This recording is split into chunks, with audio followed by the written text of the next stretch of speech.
Om Sahana Vavatu Sahana Bhunaktu Sahaviryam Karavavahai Tejasvinavaditamastu Ma Vindvishavahai. Om Shanti Shanti Shanti.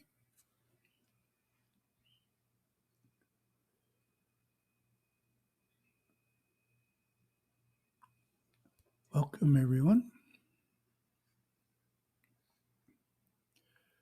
Share the screen.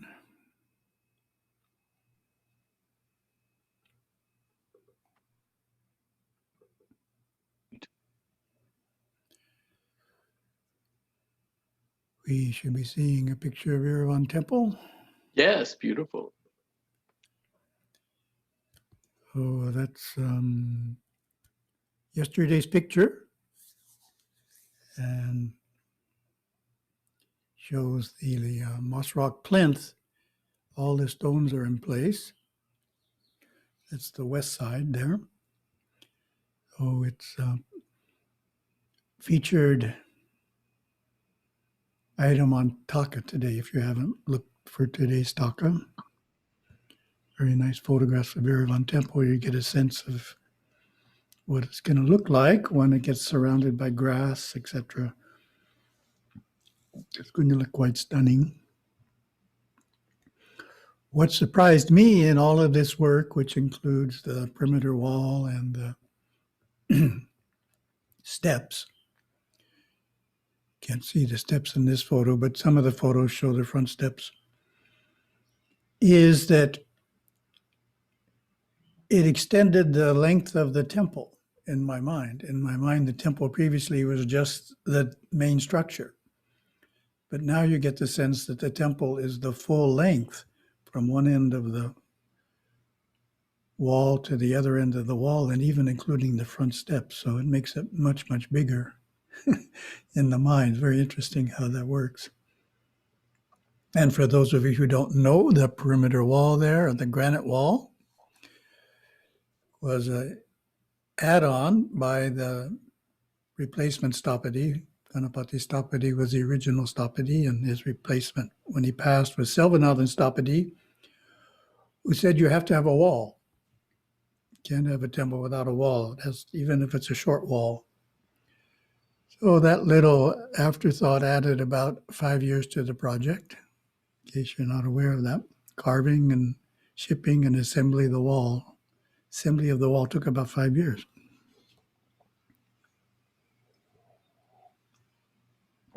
Anyways, looking very nice today, very inspiring.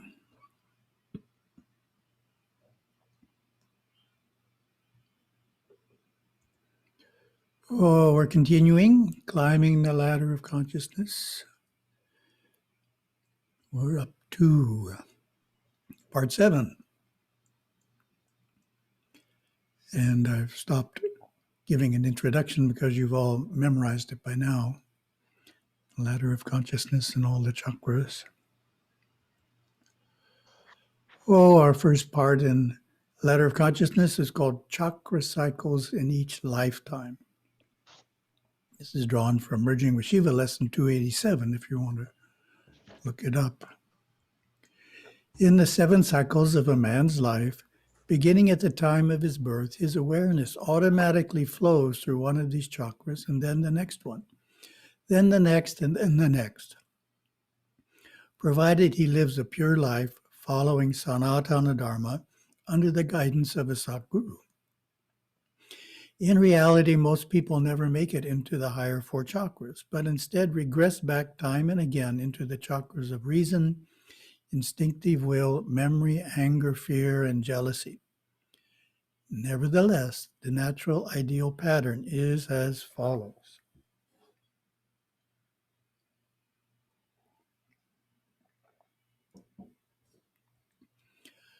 From 1 to 7 years of age, man is in the Muladhara chakra. He is learning the basics of movement, language, and society, absorbing it all into an active memory.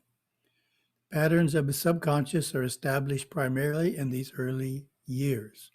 Oh, great time to learn the language. From 7 to 14, he is in the Swadhisthana chakra. He reasons, questions, and asks why. He wants to know how things work. He refines his ability to think for himself. And of course, that's the time in school where we're taught to think and reason things through, not just memorize them. But a higher standard of learning is in place there, particularly in the latter part of that period. Between 14 and 21, he comes into his willpower. He does not want to be told what to do by anyone. His personality gets strong. His likes and dislikes solidify. He is on his way now, an individual answerable to no one. Generally, about this time, he wants to run away from home and express himself. Those of you who have raised children can vouch for some of that. From 21 to 28, he begins assuming responsibilities and gaining a new perspective of himself and the world. Theoretically, he should be an anahata, the chakra of cognition, but a lot of people never make it. They are still in the bull in the china shop consciousness, crashing their way through the world in the expression of will, asking why, reasoning things out, and recording it in memory patterns which they go over year after year after year. But if awareness is mature and full, having incarnated many times, he goes on at 21 to 28 into the Anahata chakra. Here he begins to understand what it's all about. He comprehends his fellow men, their relationships, the world about him. He seeks inwardly for more profound insight. The chakra is stabilized and smoothly spinning once he has raised his family and performed his social duty, and, though he may yet continue in business, he would find the energies withdrawing naturally into his chest, where the Anahata chakra is. Gurudeva then shifts from talking about everyone to focusing on the specifics of how a monastic unfolds further. The Matavasi, the sannyasin who from 28 to 35 or before, depending on the strictness of his Satguru, comes into the Vishuddha chakra, into inner light experiences, assuming a spiritual responsibility for himself and for others. This awakening soul appreciates people, loves them. His heart and mind broadly encompasses all of humanity. He is less interested in what people do and more in what they are. It is here that, having withdrawn from the world begins to renounce him. Then from 35 to 42 or before, he perfects his sadhanas and lives in the Ajna chakra, experiencing the body of the soul, that body of light, awareness traveling within naturally at that time, withdrawing from mundane affairs of the conscious mind. From 42 through 49, he is getting established in the Sahasrara chakra in a very natural way, having met all of the responsibilities through life. This is the exacting path a devotee would follow under the training of a Satguru. Ideally and traditionally, the young man should come under the training of a guru at about 14 years of age, when he is just coming into the Manipura chakra of willpower. At this point, the will is malleable and can be directed into the channels of the inner climb, rather than directed toward the outer world, though he may work or study in the outer world too. But his motivation is inner. Carefully guided, awareness flows through each of these force centers, and at 50 years of age, he is fully trained and mentally prepared to take on intense spiritual responsibilities of his sampradaya and soar even more deeply inward in a very natural way. So I remember in another context, Gurudeva would say, the Hindu community does not take a Swami seriously until he's 50 years of age. So this is one way that's idea is supported. Second part of climbing the ladder of consciousness is we're going to continue on anger. This presentation is on controlling anger. The last one was just on the types of anger. And for controlling anger, there is an important first step. Oh, that's a question for you. What is the first step in controlling anger? Give you a minute.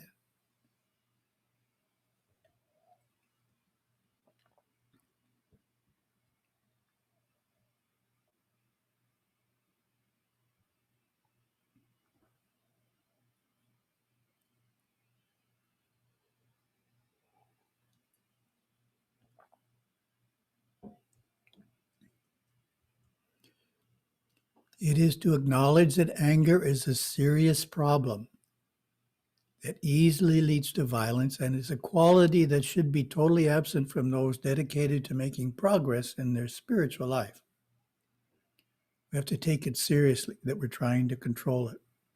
We won't be able to control it if we only give a token effort toward the practice.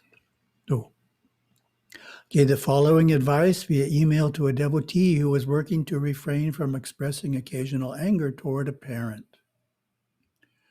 Thank you for sharing the details regarding your angry encounters with your parent. I would suggest you reflect on the seriousness of disharmony in the home. It is taking a few steps backward in spiritual progress. When you do sadhana, you move forward, but if you become angry regularly, you step backward. And as a result, you could end up standing still. It is like trying to save money for a special purpose. You save for a while, but then become angry, which is like spending what you saved for the last month. It is difficult to make your financial goal. By taking anger more seriously, you are more motivated to avoid it at all costs. The devotee later emailed again saying the advice had helped her cope with the force of anger. She had taken the first step, acknowledging that it is a serious problem and unacceptable mode of behavior for those on the spiritual path. Oh, now we have 7 remedies for the habit of anger. Introduction. Have you ever suggested to someone who is furious at you that he shouldn't get so angry? Perhaps you offered, it certainly doesn't make me feel very good when you unleash that force on me, and it's not good for you either. What was the result? He just got madder, right? How dare you tell me not to get angry? The point is, no one can change a person except that person himself. We only change when we want to.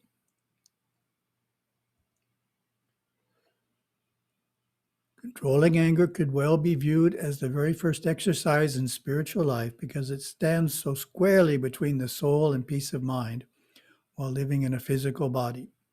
Nothing is more fundamental to conquer, and doing so unleashes great energy and provides emotional stability for all other endeavors. The work is well worth the effort. So here are some tools, powerful enough to make even a nice person nicer. They are philosophical, penitential, metaphysical, devotional, and psychological. 7 of them. What do you think are some of the remedies for controlling anger? See how many you can come up with.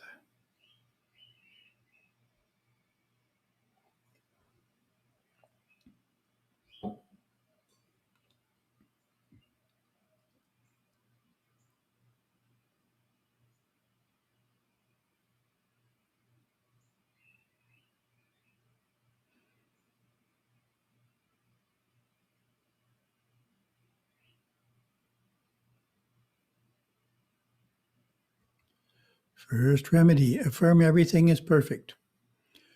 From a mountaintop perspective, God is everywhere, in all things and everywhere, and everything is in a state of balance and perfection at every point in time.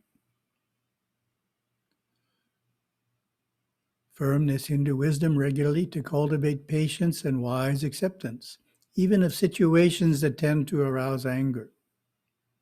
To do so, be seated, close your eyes, breathe deeply, and affirm to yourself, I am all right now, and everything is as it should be from a mountaintop point of view. Question: what would you suggest to an individual unable to hold the perspective that everything is all right as it is?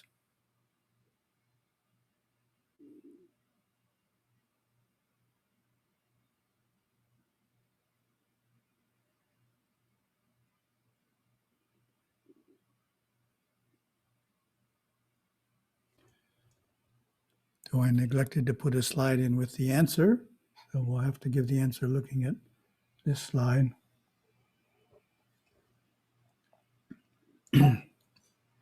So there isn't just one answer, but one that I would tend to use is the idea of karma, that what's happening certainly isn't ideal, but it's happening because it is the karma of those involved. Every experience we have attracted to ourselves. No one else is making it happen. So give some thought. What in the world could you have done in the past to attract this to you in the present? So that can work after a while. You just get used to thinking what's happening is self-created, and you get out of this idea that it's all external forces or it's someone else's fault. Second remedy, fill your aura with light blue.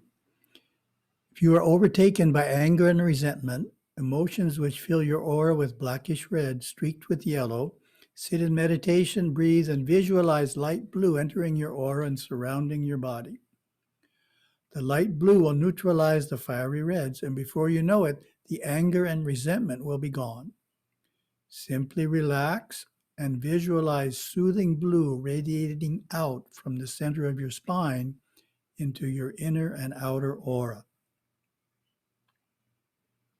So if you're not used to that idea, there's a lot of terms there, and we're going to look at that in more detail in, I believe it's next week's Zoom satsang, the idea of how we can move our awareness out of negative emotions by flooding the aura with different colors, and what the term inner aura and outer aura means. We'll explain that all next time. So one of them relates to anger. Light blue is good for neutralizing the red of anger. Third remedy, I'm sure you thought of, worship Lord Ganesha. The worship of Lord Ganesha is helpful in overcoming all emotional problems, including anger. As he is seated on the Muladhara chakra, tuning into his Shakti helps raise us up into the Muladhara chakra, and therefore out of anger and fear into a calm, stable state of mind. In fact, you can slowly seal off these lower states of mind and keep awareness permanently lifted above fear and anger through the regular worship of Lord Ganesha. Fourth remedy, pay for each burst of ire. An effective and practical financial remedy is to put a sum of money, such as $5, in a jar each time you become angry, and later donate the money to a favorite orphanage or temple. So that's good for those who are really penurious. Really irritates them to lose money like that. Consistently perform this penance soon makes it too expensive to get angry. This remedy impresses the subconscious mind that expressions of anger have karmic costs, and that anger can be completely eliminated by sincere efforts to overcome it. Fifth one is really effective. Don't eat the next meal. For those who can easily afford to put $5 in a jar frequently, an alternate penance is fasting. Each time anger arises, simply skip the next meal. Denying yourself a meal has a potent impact, deeply impressing your subconscious mind. If you follow this without fail, the instinctive nature soon catches on that whenever it expresses anger, it will soon experience hunger, and in this way is motivated to better control this destructive emotion. So anger and eating both relate to the instinctive mind, and your instinctive mind has to make up its mind which it prefers to do. Do I prefer to get angry and not eat? Or do I prefer to eat and not get angry? So most people, I think, would prefer to eat. A very interesting approach. A specific remedy is the flower penance, which is for a situation where you are angry with a specific person for events that took place in the past. So the previous remedies have all been general. This is a remedy that relates to a specific person. This applies to resentment toward parents as to how they raised you, anger toward a spouse because of specific events that took place and for which you have definitely not forgiven him or her, serious problems between siblings, resentment of how your employer is constantly mistreating you, and so forth. Offer flowers. Put up a picture of the person you are angry with, and for 31 days, place a flower in front of the picture. While doing so, sincerely forgive the person in heart and mind. When it becomes difficult to offer the flower of forgiveness because hurtful memories come up from the subconscious mind, write down the memories and burn the paper in a trash can. Say, I forgive you, for I know that you gave back to me the karma that I set in motion. Some people are able to see their experience as their own karma. They forgive the offender and experience a great deal of freedom. So that's that same idea that, as in the first remedy, if we can accept something as what was supposed to happen, even though we would prefer it didn't, that's a release from it. Seventh remedy, perform 3 kindly acts. The last remedy is also a specific one. If you have gotten upset with another person, do 3 kindly acts to make up for it. This releases you from your anger and guilt, even if he or she is unaware of your good deeds. Example, a husband shouts abusively at his wife after returning from work. After apologizing, he takes her dining to a place of her choosing, buys her an item that she needs for the kitchen, and gives her some free time by taking care of the younger children for half a day. In summary, anger is something that can be controlled by acknowledging that it is a serious problem that easily leads to violence, and is a quality that should be absent from those serious about making progress in their spiritual life. That's our first topic, climbing the ladder of consciousness. Second topic, continuing with our HT article. Now here from Nepal's youth. These are interesting stories. Give us insights into how youth are looking at issues regarding religion and spirituality. Suprem Lal Amatya, 24, is a computer science graduate from Kathmandu University of Science who now runs an online grocery store, Gar Angan Service. Suprem is born in a Newar Hindu family who firmly believe that chanting mantras while praying to God with a pure heart will rid them of pain, misery, and sufferings. He feels that their prayers and daily worship at their shrine room are their greatest strength amidst their daily struggle. Quote, they worship early morning at sunrise with the bathing of the gods and arti. Again at dusk, a puja is also done, unquote. For Suprem, Hinduism means to carry out the daily worship and celebrate festivals with family and friends. He likes the religion the way it is. Still, he says, even if I consider myself a Hindu, I'm not much of a believer. Yes, I do worship the gods, but I don't think I've got a strong faith in them.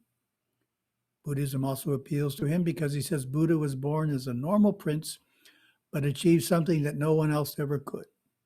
Thus, people consider him God, follow his path, and want to achieve supreme knowledge like he did. Though the religion in Nepal is a mixture of Hinduism and Buddhism. Suprem's family go to temples for birthdays and festivals. He is considered the lazy one when it comes to going to temple. He pays respect from afar, looks at the temple, and touches his head and chest 3 times in a gesture of salutation. As with everyone else, he loves the festivals, especially the Rato Machendranath Jatra, when the 60-foot-tall chariot is pulled with thick ropes through the streets of Patan by hundreds of devotees. I myself have volunteered to pull the chariot several times. During this festival, I get to meet my friends, enjoy, and return home full of memories. We also organize a feast at home for our close relatives. In terms of religious and spiritual, there's nothing spiritual overtly mentioned, so we can say he's religious, but not spiritual. But he has an interesting twist, which is he's religious at home. He doesn't go into the temple. Interesting. He stays outside the temple and just acknowledges it. So a number of youth are like that I know. They're much more comfortable practicing the religion in their home, and they're offish about going inside a temple. So he's in that group. We have a third topic today. Questions that came in on email. It's about negative emotions versus positive emotions. Came in from the USA, so it's referencing recent events in the US. The white supremacists who live in the very lower chakras of hate push the colored people way up in the chakras to live in fear. The recent police shootings of young black men and teenagers and the lynching of Asians in this country have shown this time and time again. Last night on TV, black parents were saying that they have talks with their children on how to behave when police stop them. They were saying this talk is more important than the usual birds and bees talk. When the children of colored parents go out, how can the parents stay without any fear of losing them? The colored parents go out. How can the parents stay without? That is to stay above Muladhara. There is a difference between being afraid and being appropriately cautious. So this is my answer. I should have said answer. There is a difference between being afraid and being appropriately cautious. A soldier, for example, in a dangerous situation is not supposed to be afraid, but appropriately cautious. In other words, a soldier who has fear isn't able to perform as he should. He's not going to respond as well to the situation as a soldier who doesn't have fear. So instead of being fearful, the one on the left, we want to be cautious, the one on the right. So caution means we're totally aware of the dangers involved in a situation, and we're paying full attention to handle them as best we can. And as I mentioned in the example of the soldier, the state of mind of fear is a strong negative emotion that can lessen our ability to respond appropriately. Whereas caution, defined as prudent forethought to minimize risk, is a positive state of mind that allows us to respond to a situation in the best way we know how.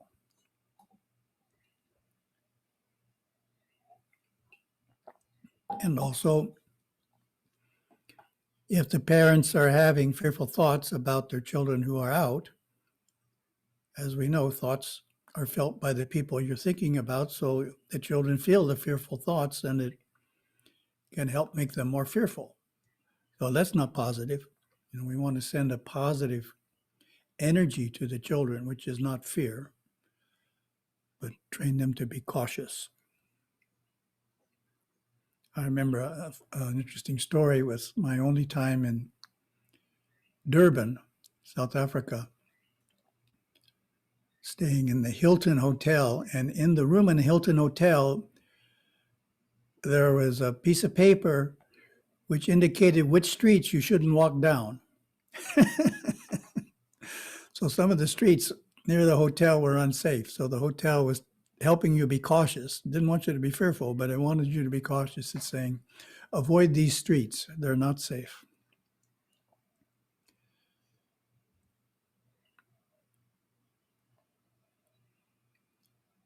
Gurudeva has an interesting insight into fear. Just as an example, how many times have you gone to the temple without being fully there? Part of you is there. Part of you is living in the past. Part of you is trying to live in the future. And there you were, emoting over the things that happened that should never have happened, and fearful of things that might happen in the future, which probably won't happen unless you continue being fearful of their happening until you create them. Or you may not have thought about that. If you think about something enough, you'll actually attract it to you. But we don't want to create negative events by being fearful of them excessively, is Gurudeva's message. Careful what you think repetitively, not if you think something once, but if you think of something day after day after day, you can actually attract it, whereas it wouldn't have happened in the first place. Then we have another negative, worry, and we're trying to replace it with concern. Whenever my son goes out of the house, I worry. He had bad experiences before. So my answer, someone who is worried probably doesn't give advice to his son about staying safe, focuses on the negative events that could happen, and doesn't visualize him being protected, such as by Lord Ganesha. Someone who is concerned, on the other hand, gives good advice to his son about staying safe and visualizes him being safe, such as seeing him being protected by Lord Ganesha. So again, there's no advantage in the emotion of worry. We want to be appropriately concerned and therefore give intelligent advice. And as is suggested here, we can even visualize someone being protected, or we can use visualization in other ways.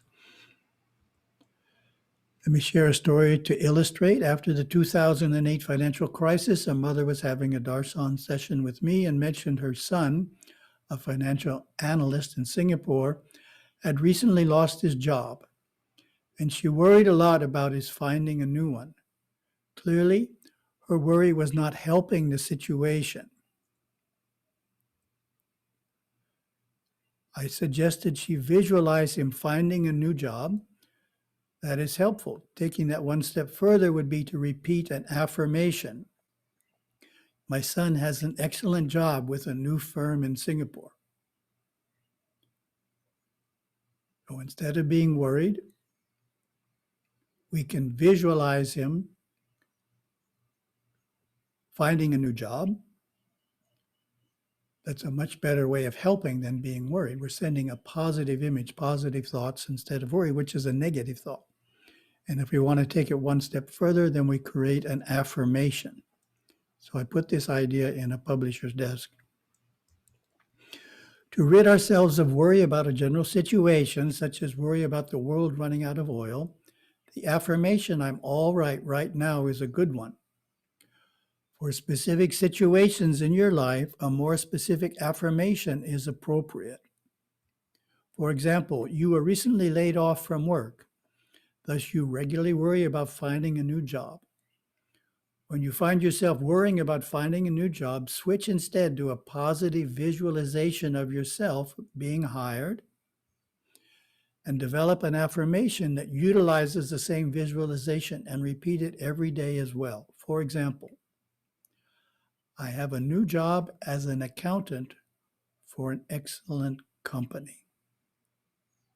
So you can see how we can, instead of just falling into human nature, worrying, we can use positive tools such as visualization and affirmations and actually help the situation be more successful, whether it's about ourselves or about our son or anyone we know. Oh, thank you very much. End of presentation. Om.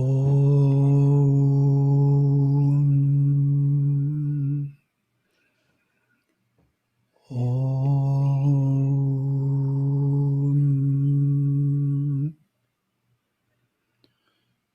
Om.